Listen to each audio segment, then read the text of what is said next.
নমস্কার, আমি সুপ্রিয়। আমার আজকের ভিডিওর বিষয় কল সেন্টার। কল সেন্টারের কাজের বাস্তব অভিজ্ঞতা রয়েছে। মোটামুটি কলকাতায় আজ থেকে 10 বছর আগে যে কল সেন্টারগুলো ছিল সবকটাতেই কাজ করা হয়ে গেছে আমার। সবথেকে কাজ পাওয়া সহজ যে জায়গায় এবং স্যালারি তুলনামূলকভাবে বেশি, এইরকম একটা জায়গা হলো কল সেন্টার। আজকে তো আরো সহজ, আজকে সব জিনিসের কাস্টমার কেয়ার রয়েছে। সব জিনিসই ফোনে সেল করা হয়। আজকে তো আরো সহজ। কিন্তু কেমন এই কাজটা, কল সেন্টার, যেটা পাওয়া খুব সহজ কিন্তু টিকে থাকা শক্ত? কিরকম হয়, কিভাবে করতে হয় এই কাজগুলো, এ নিয়ে ছবি হয়েছে, এ নিয়ে বই লেখা হয়েছে। আজকে আমি এ নিয়ে ভিডিও বানাচ্ছি। দেখুন, আমি একবারে চলে যাচ্ছি প্রথম দিকে। ক্লাস 12 এর পর বা 10 এর পর জেনারেলি কল সেন্টারের জব আমরা খুঁজতাম তখন, যাদের কিছু করবার নেই এবং পয়সার দরকার। বেশিরভাগ যারা ছিল মাইনরিটি, মুসলিম কমিউনিটির অনেক মানুষ এখানে ছিল। তার মানে বেশি দূর পড়াশোনা করতে পারবে না, কিন্তু অনেক অভাব, এবং এদের মধ্যেই আমি ভিড়ে গেছিলাম। তো এইভাবেই কল সেন্টারে কাজ খোঁজা শুরু প্রথমে। স্কুল কলেজের পরেই যেহেতু এই কাজটা, এবং ছেলে মেয়ে সবাই আছে, অল্প বয়স, নতুন মন, এইসব নিয়ে কাজটা মানে বেশ হুড়োহুড়ি, প্রচুর এনার্জি নিয়ে আমরা কাজ করতাম। কিন্তু কাজটা কি ছিল? কাজটা ছিল কোনো একটা প্রাইভেট ব্যাংকের savings account, fixed deposit, recurring, এগুলো সেল করা। সারাদিন ধরে ফোন করতে হবে, ফোন করেই যেতে হবে, এবং সেল না করলে কিন্তু বাড়ি যাওয়া যাবে না। মানে একটা টার্গেট আছে যেটা অ্যাচিভ করা খুব শক্ত। যদি সেটা অ্যাচিভ করা হয়, পরের দিন কিন্তু টার্গেট বাড়িয়ে দেওয়া হবে। আর মানে সেটা যতক্ষণ অ্যাচিভ না হবে তুমি বাড়ি যেতে পারবে না।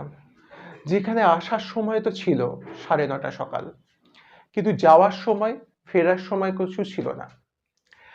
জেনারেলি আজকে অনেক, বা চিরকালই অনেক সব দেশেই এরকম কথা হয়েছে যে 8 ঘন্টা কাজ হবে বা 9 ঘন্টা কাজ হবে, কিন্তু সেগুলো সব মুখের কথা।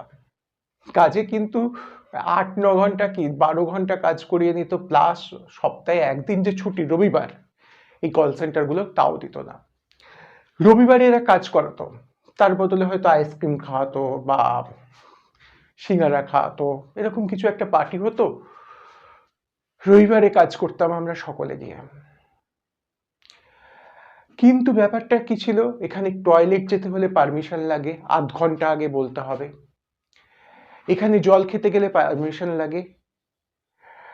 প্রেশার এতখানি বেশি, হ্যাঁ, তো সেখানে নেশা করবার প্রবণতা কিন্তু খুব সহজেই আসে। সিগারেট তো মানে খুব সহজ ব্যাপার হয়ে যায়, বারবার সিগারেট খেতে হয় ঘন ঘন, অজস্র লোককে ফোন করে অজস্র গালাগালি খেয়ে তারপর কাজ করা। মাইনে তো শুনতে ভালো লাগে, যখন কাজ পাই তখন লাফিয়ে লাফিয়ে কাজ করি, কিন্তু মাইনে দেওয়ার সময় বিভিন্ন রকম ভাবে কাটা যায় টাকা, এবং পিএফ এরা কোনোদিনই জমা দেয় না। পিএফ এর জন্য প্রতি মাসে টাকা কাটে। একটা দুটো কোম্পানি নয়, এরকম হাজারখানা কোম্পানি। এরা ব্যাংকের ডিরেক্ট পেরোলে নয়, এটা থার্ড পার্টি কোম্পানি, বিভিন্ন থার্ড পার্টি কোম্পানি যারা কন্ট্রাক্টে সম্ভবত কাজ করায়। কোনো যে ইন্টারভিউয়ের পর ধরুন কোনো অ্যাপয়েন্টমেন্ট লেটার দেওয়ার কোনো সেরকম ব্যাপার থাকে না, কোনো কোনো কোম্পানি দিয়েওছে, তার কতখানি মূল্য আমি জানি না। এবং আর একটা জিনিস বলবো, আমাদের জীবনে মূল্য তো অভিজ্ঞতার, যে কোনো কাজে। এই কল সেন্টারের কাজে কিন্তু মানে এই কাজের অভিজ্ঞতা কিন্তু কোনো মূল্য নেই। কিন্তু এই কাজের অভিজ্ঞতায় শুধুমাত্র কল সেন্টারের কাজই পাওয়া যাবে, তাছাড়া আর কিছু পাওয়া যাবে না। আরেকটা ব্যাপার কি জানেন, কল সেন্টারের কাজ কিন্তু বেশি দিন করা যায় না, এবং কোম্পানি নিজেও চায় না কেউ বেশি দিন করুক। হয়তো 100 জনের মধ্যে থেকে একজনকে টিম লিডার বেছে নিল, যে বেশি শোষণ করতে পারে, এবং আখের মতন সারাদিন রস নিগড়ে নেওয়া এদের কাজ, এটাই এদের কাজ আর কি। তো বেছে নিল এবং বাকি ৯৯ জনকে কিন্তু এরা রাখতে চায় না, কারণ কি বছর গেলে ইনক্রিমেন্ট দিতে হয়, এটা কোনো স্থায়ী মানে কর্মী এরা রাখতে চায় না। এবং এমন ব্যবহার করে যে কোনো সুস্থ স্বাভাবিক মানুষ নেশা না করে ২-৩ মাসের বেশি এখানে টিকে থাকাই মুশকিল। খুব ইকোনমিক্যালি যদি প্রবলেম থাকে তাহলে কোনো মতে চোখ কান বুঝে টিকে মানুষ পড়ে থাকে। আবার অনেক মানুষ আছে যাদের কোনো কিছুতেই কিছু যায় আসে না, যাই বলো তারা পড়ে থাকে, এরকম ২-১ জন আছে। তাতেও লাভ নেই জানেন, তাদের সঙ্গে আমার আলাপ আছে। আমি জেনারেলি কল সেন্টারে যখন কাজ করতাম তখন থেকে একটা কপি মেনটেন করতাম যে এটা নিয়ে লিখবো বলে। তাদেরও ৩-৪ বছর পরে এই যে যারা দাঁতে দাঁত দিয়ে সবকিছু সহ্য করে টাইমিং, যা টাইমিং বলছে তাই করে কাজ করে রয়েছে, তাদেরও কিন্তু ৩-৪ বছর পরে তাড়িয়েই দেওয়া হয়, বসিয়ে দেওয়া হয়।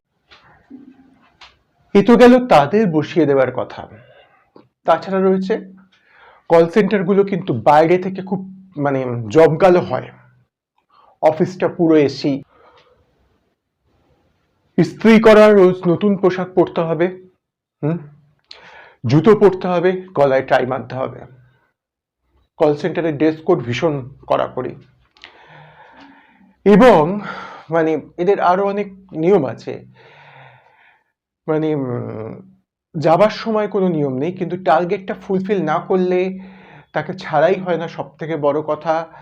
এবং বিভিন্নভাবে পয়সার লোভ দেখিয়ে এই টার্গেট অ্যাচিভ করলে এত ইনক্রিমেন্ট, এইভাবে দেখিয়ে কাজ করানো হয়। অ্যাকচুয়ালি আমার বক্তব্য এটাই যে মানুষ যখন প্রথম কর্মজীবনে প্রবেশ করছে, ক্লাস 12 বা কলেজের পর প্রথম কর্মজীবনে প্রবেশ করছে, তখন যদি সে কল সেন্টারে কাজ করে তখন কিন্তু তার লাইফটা গেল ইন দ্যাট সেন্স, কাজের প্রতি তার নেগেটিভ একটা অ্যাটিটিউড তৈরি হবে। আমার যেটা মনে হতো, মানে বেরিয়ে মনে হতো না যাই। দ্বিতীয় কথা, কোনো একদিন আসতে পারলাম না, সত্যি কথা তো বলা দূরের কথা, যদি আমি বলি আজকে আসতে পারবো না বিশেষ কারণে, সত্যি প্রয়োজন, তাহলে বলবে কাল থেকে আর আসতে হবে না। যদি আমি তখন বলি মাইনে দেয়া হবে না। এই রকম অত্যাচার চলতে থাকে। দাস প্রথা চলে গেছে, কিন্তু দাস প্রথা বিভিন্ন রূপে আমাদের সমাজে এখনো রয়েছে। যারা গরিব মানুষ, দুর্বল মানুষ, যারা অর্থনৈতিক দিক থেকে, তাদের শোষণ করেন। আর কি, কল সেন্টারগুলোতে আমরা আর একটা জিনিস যেটা দেখতাম, যে ছেলে মেয়েদের অবাধ মেলামেশা। আমি আগেই বলেছি কল সেন্টারের এক্সপিরিয়েন্সের কিন্তু কোনো ভ্যালু নেই। আর যেটার ভ্যালু নেই, যে এখান থেকে বেরোবার কোনো রাস্তা নেই। একবার তো ঢুকলাম, এরা শনি রবিবারেও কাজ করায়, বদলে কিছু খেতে দেয়, সিঙ্গারা, কোল্ড ড্রিঙ্কস, চিপসের পার্টি হয়। প্রতিদিনই কাজ করতে গিয়ে আমি একটা নেগেটিভ ইম্প্যাক্ট নিয়ে বাড়ি আসতাম। এবং মানে রাত্রিবেলা কিন্তু যখন ঘুমোতাম, ঘুমের ঘোরেও কল সেন্টারের ওইগুলোই বলতাম। শুধু তাই নয়, ঘুমের ঘোরে সেগুলো তো বলতামই, পরের দিন কিন্তু উঠে যেতে ইচ্ছে করতো না। এইভাবে দিনের পর দিন চলত। আর কি, এটা তো গেল একটা কল সেন্টারের কথা। এই ধরনের outbound call centre, insurance sale, আর এই ধরনের বিভিন্ন প্রকার জিনিসপত্র সেলের কল সেন্টারে কাজ করেছি, যেখানে কল করে সেল করতে হতো। ফোনের পোস্টপেড কানেকশন সেল, এগুলো বর্তমানে এগুলোতে বেশিরভাগ মেয়েদের নেওয়া হয়, যাতে মেয়েদের মানুষ বেশি এন্টারটেন করে। কল সেন্টারের কথা কিন্তু একটা এপিসোডে শেষ হবে না। আপনারা আমায় প্রশ্ন করতে পারেন, পয়সার দরকার থাকলে কি করব? বা তোমরা করতে পারো বন্ধুরা, পয়সার দরকার থাকলে পাড়ায় বাবা, কাকা, দাদা যারা থাকে তাদের বলে কোনো কোম্পানিতে খুব কম টাকা মাইনের অ্যাকাউন্টসের কাজ বা ব্যাক অফিসের কাজ করা অনেক ভালো। তাতে কাজ শেখা যায়, কাজের একটা এক্সপিরিয়েন্সেরও মূল্য থাকে। কিন্তু এই কল সেন্টারে পয়সা বেশি পাওয়া যায়। হয়তো কোনো প্রাইভেট ফার্মে কাজ করলে যে টাকাটা পাওয়া যাবে তার থেকে ডবল পাওয়া যায়, কিন্তু এখানে কাজের যে মানসিকতা থাকে মানুষের, সেই মানসিকতাটাকে নষ্ট করে। প্রথম কাজের জীবনে যখন আমরা প্রবেশ করছি তখন এটাকে নষ্ট করে, যার ফলে পরবর্তীকালে আমরা কাজকে, প্রাইভেট ফার্মের চাকরিকে ভালোবাসতে পারি না। আমি শুধু এটা আমার কথা বলছি না, কিন্তু আমার কাছে এখনো সেই কল সেন্টারে যারা কাজ করতো তাদের অনেকের সঙ্গে যোগাযোগ আছে। তো তারা কিন্তু পরবর্তীকালে প্রাইভেট ফার্মের চাকরি যে খুব ভালোভাবে নিতে পেরেছে তা নয়, কিন্তু কোথাও কাজের দুনিয়ায় তারা একটু পিছিয়ে পড়েছে। আর কি, ইন্স্যুরেন্স কি এমনি সেল হয় ফোনে? মহিলা যারা রয়েছে কি কি বলে কাস্টমারকে ইন্স্যুরেন্স সেল করতে হয় সেটা তারাই জানেন। আজকে আমি ডেমো দেওয়ার জন্য একবারে বাস্তব ঘটনা নিয়ে বলছি। শিয়ালদা থেকে ট্রেনে করে আসতো, আমি ধরে নিচ্ছি জুলি নাম, মেয়েটি, আমরা দিদি বলতাম, শান্তশিষ্ট, একবারে ঘরোয়া। তা কল সেন্টারের প্রত্যেকটা কলই না রেকর্ড হয়। সেল করছি আমরা, প্রোডাক্ট ফোন করছি, কিন্তু তাও রেকর্ড হয়। তা হঠাৎ করে তাকে ডাকলো, কোনো কাস্টমারের সঙ্গে তার কিছু কথা হয়েছে যেগুলো রেকর্ড হয়েছে, এবং সেটা টিম লিডারের পছন্দ নয় আর কি। তা কি হলো জানি না, সে দেখি না টয়লেটে গিয়ে ওখানে একটু লু বলে, লুতে গিয়ে কাঁদছে ভীষণভাবে। এবার তখন তো জিজ্ঞেস করলাম, কিছু বললো না, এবং কেউ যে বেশিক্ষণ টয়লেটে গিয়ে আমরাও থাকবো, কারোর সঙ্গে কথা বলবো, সেরকম কোনো অপশান নেই। পরবর্তীকালে জানতে পারলাম কোনো এই যে দিদিটা জুলিদি, উনি খুব ভালো ইন্স্যুরেন্স সেল করতেন, এবং কোনো কাস্টমার বলেছিলেন ওনার কাছ থেকে ইন্স্যুরেন্স নেব, তার বদলে কাস্টমারের সঙ্গে ওনাকে দীঘা যেতে হবে কয়েকদিনের জন্যে। এবং শুধু তাই নয়, এই জুলিদি ফোনে এদের কথা হচ্ছিল, কাস্টমার জুলিদিকে জিজ্ঞাসা করছিলেন যে জুলিদি শারীরিকভাবে কুমারী কিনা। তবে হয়তো দেখুন, কাস্টমার কেউ এমনি কিন্তু ইন্স্যুরেন্স, প্রাইভেট কোম্পানির ইন্স্যুরেন্স নেয় না খুব একটা ফোনে। ওভার দ্য ফোনে কাস্টমার পেতে গেলে, খুব ভালো সেল করতে গেলে এগুলো করতেই হয় ফোনে। আর জুলিদি কিন্তু সেদিন দেখছিলাম কাঁদছিল, হয়তো তার সংসার চলবে না, তাই জন্য তাকে কাজটা করতে হচ্ছে, কিন্তু সে যে কাজটা করছে বাধ্য হয়ে করছে। তারপরে থেকে জুলিদির সেল কমে গিয়েছিল। শুধু জুলিদি নয়, সংঘমিত্রা বলে একজন বিবাহিত মহিলা ছিলেন, বৌদি বলতাম আমরা, তার ক্ষেত্রেও এই প্রশ্ন ছিল। সেল করার জন্যে আমরা ফোনে সেল করছি, কিন্তু ছুটির দিনে কাস্টমারের সঙ্গে দেখা করা, কাস্টমারের সঙ্গে বেড়াতে যাওয়া, ইত্যাদি ইত্যাদি ইত্যাদি ব্যাপারগুলো রয়েই গেছিল। কল সেন্টারে আর টার্গেট, এই দুটো যে মানে কতখানি চাপ মানুষের জীবনে, আবার কি সেটা যদি জানতে পারে কিন্তু কোম্পানি তাকে রাখতো না। আমার সামনে কিন্তু ওই বৌদিকে তাড়িয়ে দেওয়া হয়েছিল কোম্পানি থেকে অপবাদ দিয়ে। কিন্তু একটা জিনিস বুঝতে হবে, নাহলে সেলটা হবে কি করে?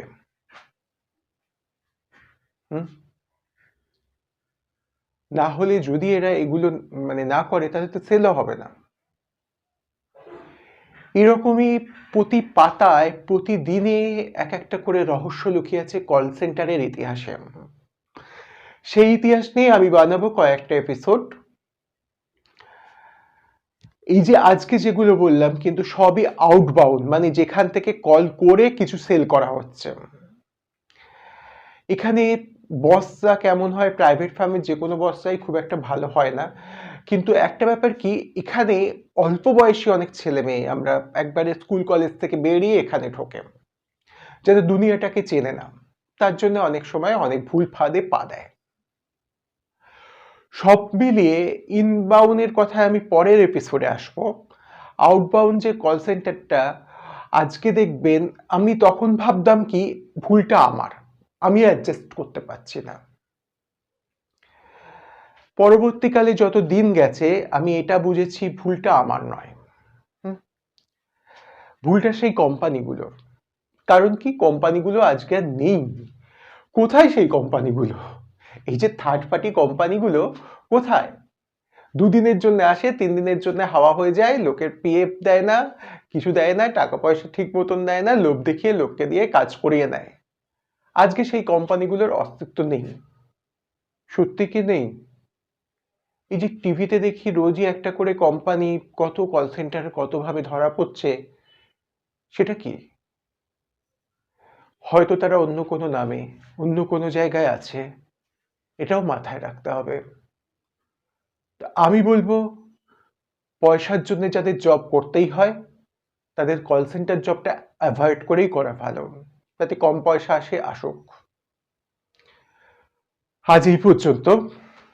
আমার লিঙ্কটাকে আরো বেশি বেশি শেয়ার করুন বন্ধুদের সঙ্গে। আর আপনার ঘটনা জানাতে, কল সেন্টার সম্বন্ধে আপনার মতামত জানাতে আমাকে মেল করুন। ডেসক্রিপশনে মেল আইডি দেয়া আছে, আমি তবু একবার বলে দিচ্ছি, MALLIC মল্লিক, SUPRIY সুপ্রিয় 098@gmail.com। আজ এই পর্যন্ত। নমস্কার।